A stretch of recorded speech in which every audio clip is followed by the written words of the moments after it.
So, Cross, what are your views on different tactical loadouts, given the circumstances of different events? It's a good question. I would first start off by saying that I think it's going to really depend on the situation. You have different loadouts for a wartime scenario. You have a different loadout for scouting or recon mission, if you want to use that word. Ultimately, this should depend on what your objective is. If your objective is to procure goods or foodstuffs, do you really want to walk out in the street carrying a full tactical loadout? Makes yourself a target.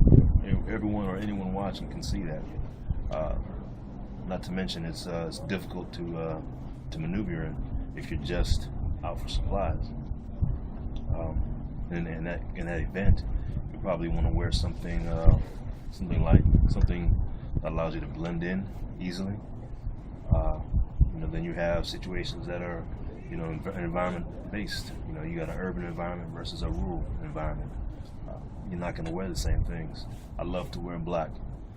In fact, most of my loadout per se is in all black. But in a woodland scenario, that's not going to fly. In an urban scenario, unless it's nighttime, it's not really going to fly. You want to do what's necessary for the particular job, and sometimes that might mean carrying less ammunition than you feel comfortable carrying. It might mean carrying just one rifle or one long gun, as opposed to a full assortment or a full contingency of other weapons that you might normally carry. If I'm going into the shit, then I best believe that I'm gonna have, I would say on average, my loadout would be 8 to 10 magazines for my primary rifle. I definitely want to have a sidearm. I may have a backup on top of that. I most certainly have a plate carrier and something class 3 or better in ballistic protection. But that, of course, means, or I'm under the assumption that I'm going to be getting shot at, and chances of me being engaged or engaging others is great. But if I'm going out just to hit up a local supply or something, just to gather supplies, I'm probably leaving most of that back in camp. How do you feel about traveling with groups when you're out getting supplies? Do you think you should just send a single one person solely, or what are your views on that? No, never one person alone, especially if you can help it. 2 to 4, maybe 6 max. And the reason I say that is you always want to have someone watching your 6. So tactical teams for getting supplies would be a smart thing for groups and neighborhoods to do during an SHTF situation. Well, again, that's gonna depend on the environment.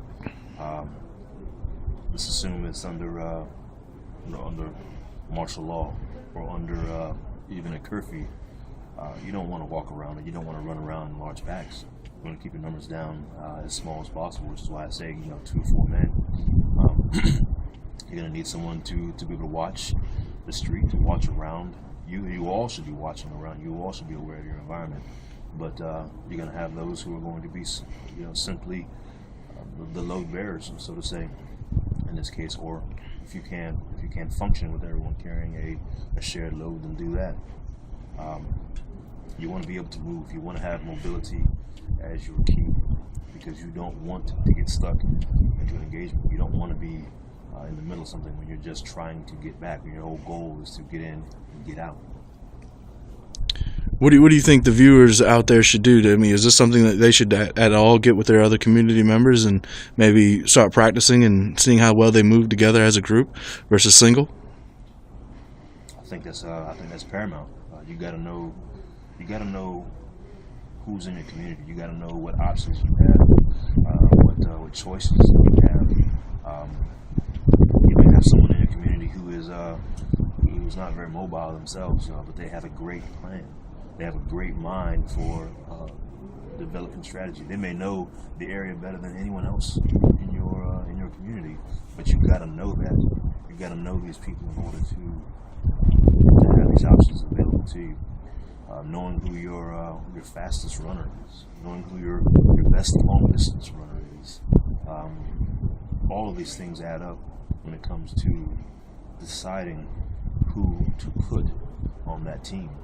And I say teams because ultimately that's what it's going to come down to. Not everyone in that community, not everyone in that group is going to be able to go at once. You're going to have to choose who is best suited for the job. And knowing your area, knowing your target, knowing your situation and your circumstances. If the military, or if marauder groups, or if looters, whatever opposition you want to label them as, if they're very real and they're out there, you got to know what to expect. You got to be prepared for that element to come in, to surprise you even when you least expect it. You got to know what's going on.